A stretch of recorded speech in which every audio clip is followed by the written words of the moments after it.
Hello, all. Welcome to the Lunar Sea Spire Cartoon Fan Podcast. This is episode 306, and today we'll be talking about Small from Mau Mau, Heroes of Pure Heart. I'm GC13. And I'm David.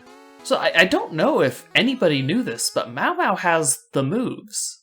Mau Mau is ultra impressive in this episode because he has to be. Because this episode introduces us and simultaneously redeems, maybe not quite redeems, Mau Mau's father. This was a whole arc of a thing, and it had been built up very little. So it was very surprising and somewhat moving, and obviously a huge display of Mau Mau's prowess. I mean, the dude chops the best-looking monster we've seen in this show in literal half with some brand new move we've also never seen him use. With a glow stick. Glow stick, right. His father calls his sword Geraldine a glow stick. Okay, well, technically, this episode was aired out of order. This one actually should come after Weapon of Choice, where Geraldine's powers were first displayed. Either that, or Badgerclops and Adorabat took some amnesiacs to forget about having seen this move when they choose to mock Geraldine later. Right. That, I didn't know about that episode ordering. That's very interesting. A detail I noticed because I've now watched all of Mau Mau is the cobbler, how Shin rejects eating it in this episode.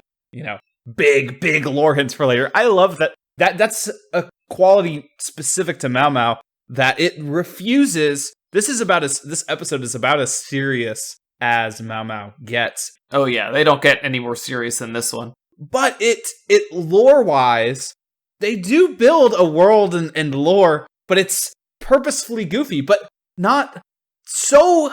It's a certain level of goofy. Like the cobbler, it's a thing. I mean, it's a real thing. It has a real impact on Mau Mau's struggle with his identity, and it's set up here as just a little detail, but it's just funny because in Steven Universe, I'd be like, "Hey, what's that fusion statue doing at the bottom of Homeworld?" And here I'm like, "Oh, cobbler is banned in the Mau family."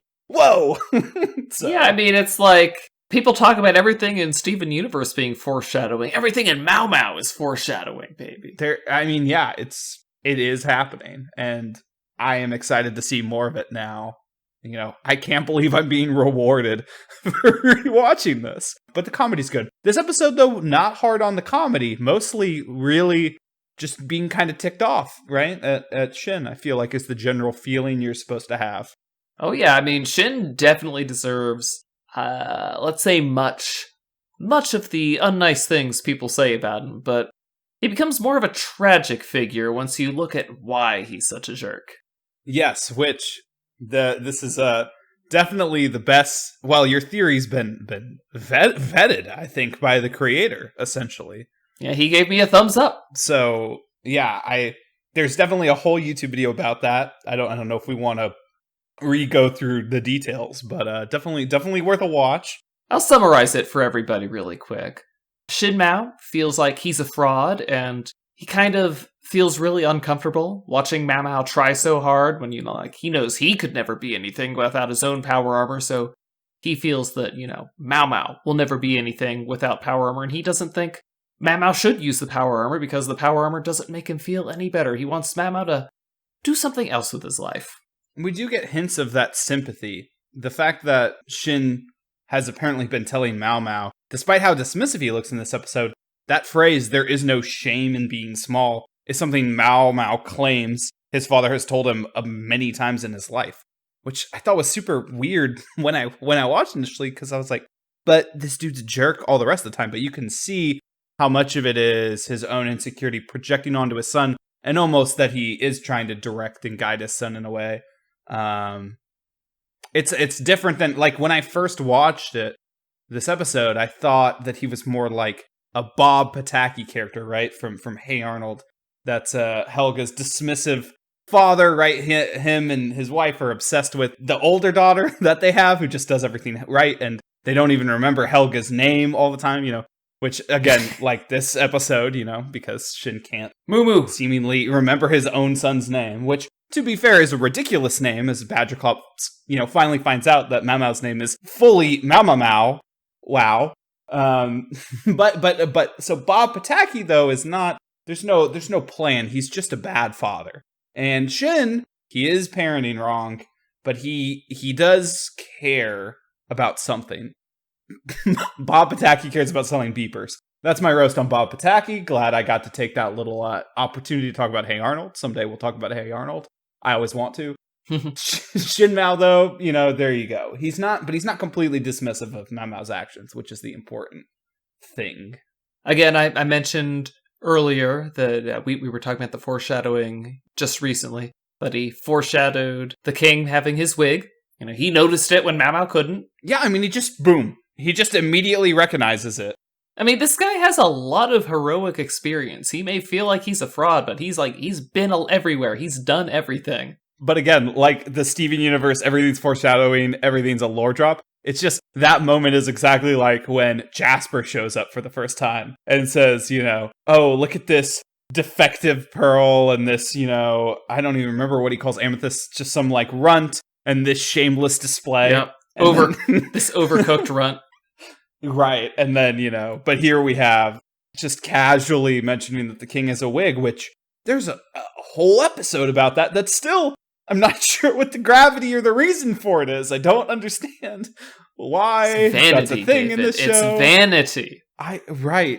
There's so much more to the king that I need in order for me to care why I even care about him, but okay. But I love it. I love that this episode carries all those little things. Plus, we get like a cool legendary Pokemon. I want to say that the monster designs in this show always, it tries to elevate. They're not goofy like the Sweetie Pies, right? They try to give off some level of threat. I'll say there is one cooler monster than this that is very near the end of season 1 that will be excited to talk about. But this one's pretty cool. The like shadowy head. And I just kept thinking though, like this, like, I don't know if there's another character designer on the show, if this was made by Parker Simmons himself, but I was thinking you could help Nintendo design Pokemon. This is legit. Yeah, this guy definitely should have been on the cover of Pokemon Moon. I think that would have been a win. Well, yeah, what was that one? Just like some weird bat thing? Yeah. Yeah, this guy would look much cooler. But the battle music for that fight was amazing. Yeah, there you go. Mint Potion, doing something other than the hilarious but very much overused. Can I even do it right? The dun da da da dun that we hear all the time, very softly in the background of Mao Mao episodes. It's always nice to hear them go a little insane with the guitar. So, I just love when it throws him up into the air. Then he sees the attack coming, and he, parries several times. Oh, it's great stuff. Yeah, I have this interesting the fact that Mao Mao strikes stuff with his sword a lot in this show, and it doesn't always cut things. It's just like a cut visual thing happens, right? It looks like he's slashing something. But finally in this episode, this fight, his sword, he really actually cuts through all of the armor plating on the monster, and then again, actually chops it in half. I just think that's great that his sword actually does what swords do for once. You're tired of his sword being a blunt object? Right, like just cut something, And he does. He does. My note I'm just looking at the thing I wrote, which is just he chopped the thing in effing half because it was awesome. This fight actually feels long, and I think in a good way. It does have a significant portion of the episode, but it feels like it takes up half of the episode. And like I said, in all the best ways.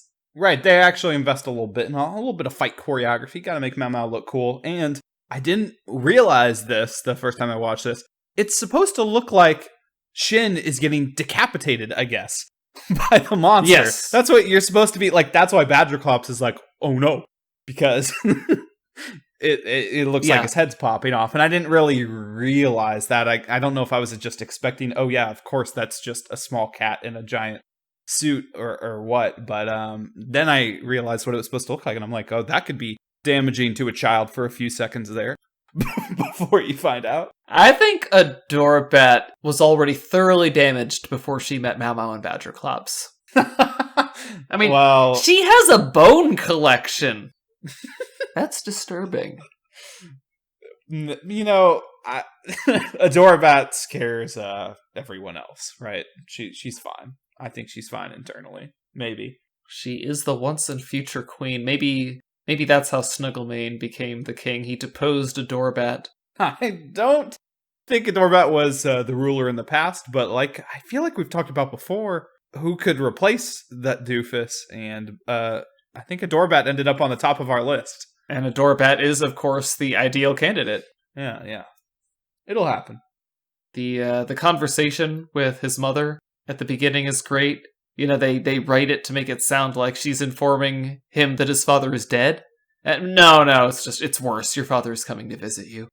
Man, that first impression, though, just immediately the way that he's so belittling. Oh, let me open the door to this little dollhouse, and just starts picking up everything. Just the perfect obnoxious, definitely the most obnoxious relative that never visits you, but even worse, that relative is your father.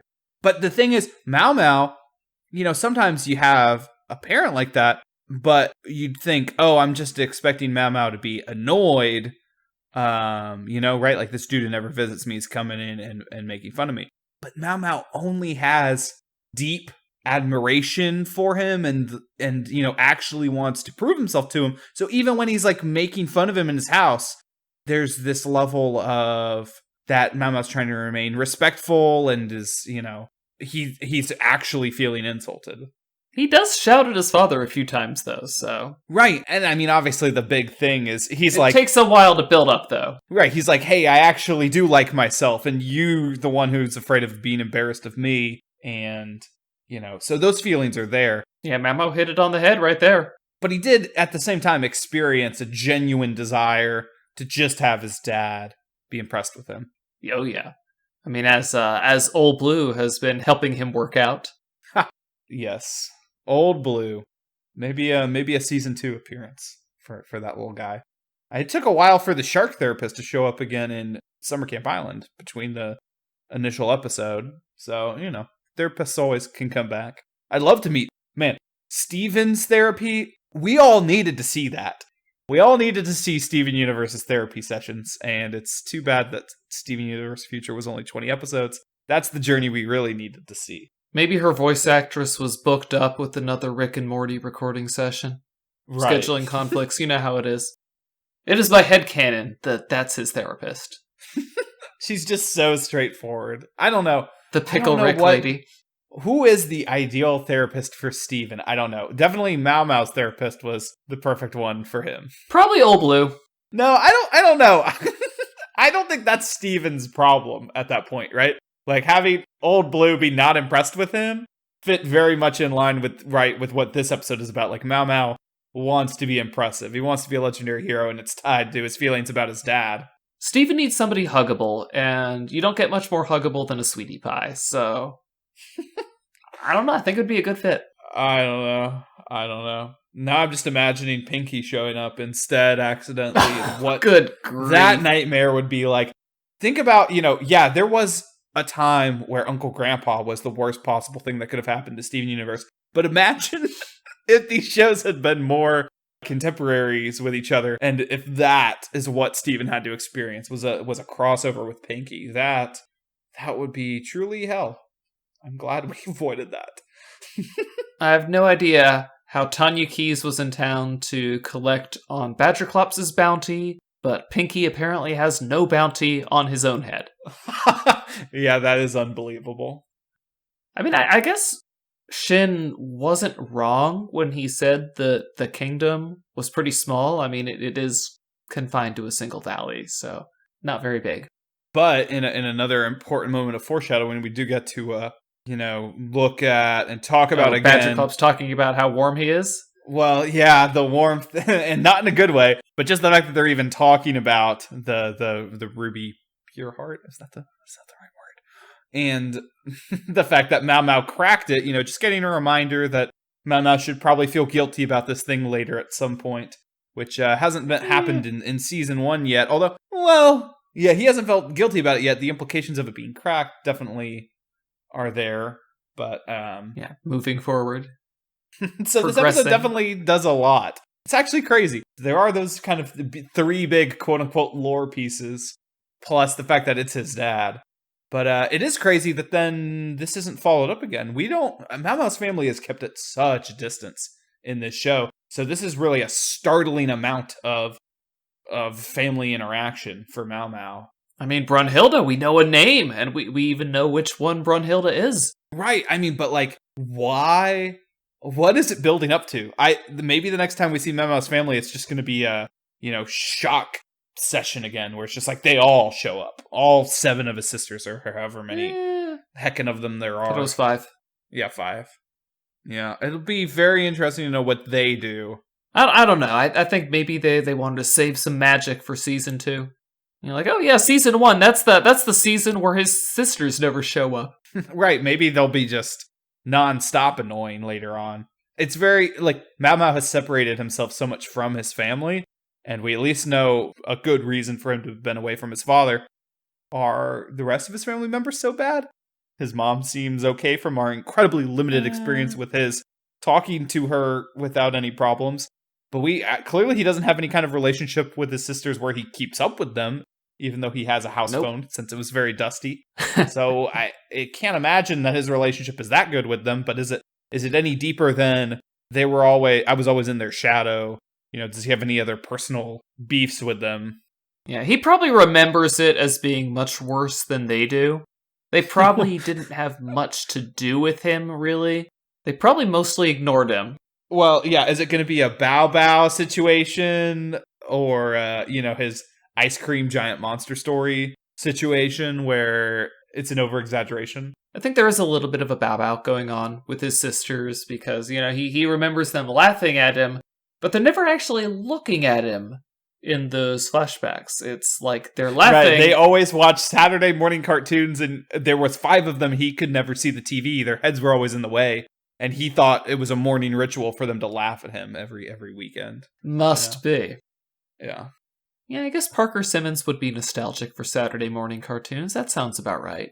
That's my big theory for the show. I really have no idea what the direction of this show is.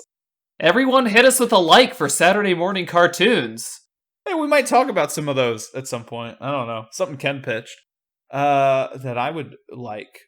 And also, this is like a Saturday morning cartoon. And this episode was really as much of a departure from a Saturday morning cartoon as we can get. Because again, this is about as sad and about as heartfelt as I think Mau Mau gets. We touched something a little closer with family one other time in this season. But I mean, This is pretty much it. And, of course, they have to highlight that with Badger Klops and Adora Bat just crying it out at the end. No, I love at the beginning when he walks past Badger Klops and Badger Klops is like, okay, I feel sad now. And Oranga Snake is like, this guy's not even my dad, and I'm crushed by his disappointment. Yes, I love when they get the Sky Pirates get put in their place, and it's just, he's always such a wimpy dude. But just getting insulted the name. The whole time Boss Ostrich has Adora Bat, biting on his neck. Oh, I can't wait till we get to the episode. Well, there's a few great Oranga Snake moments, but I am excited to talk about his backstory one. He is such a weird villain. We might hit fast forward a bit now that we've hit Small, which I think is one of the most important episodes of the season. For sure.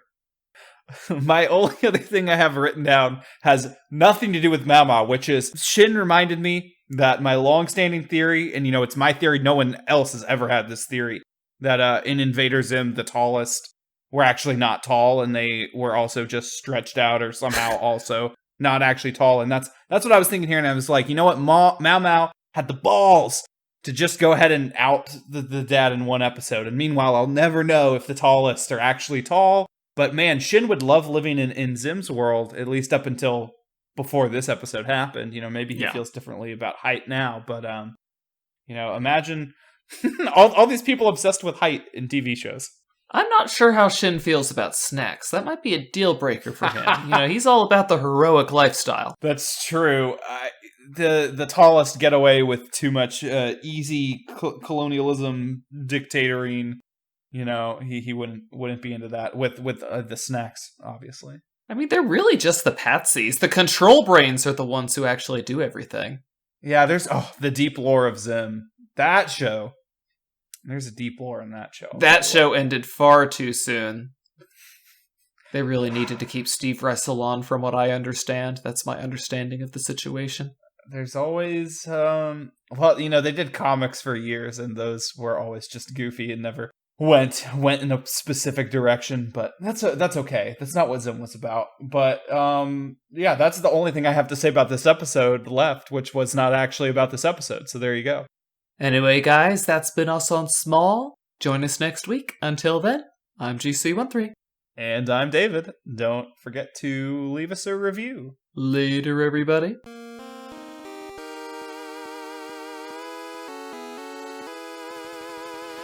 Our opening and closing music is by Mark Soto. For more cartoon-related content, please visit lunarseaspire.com.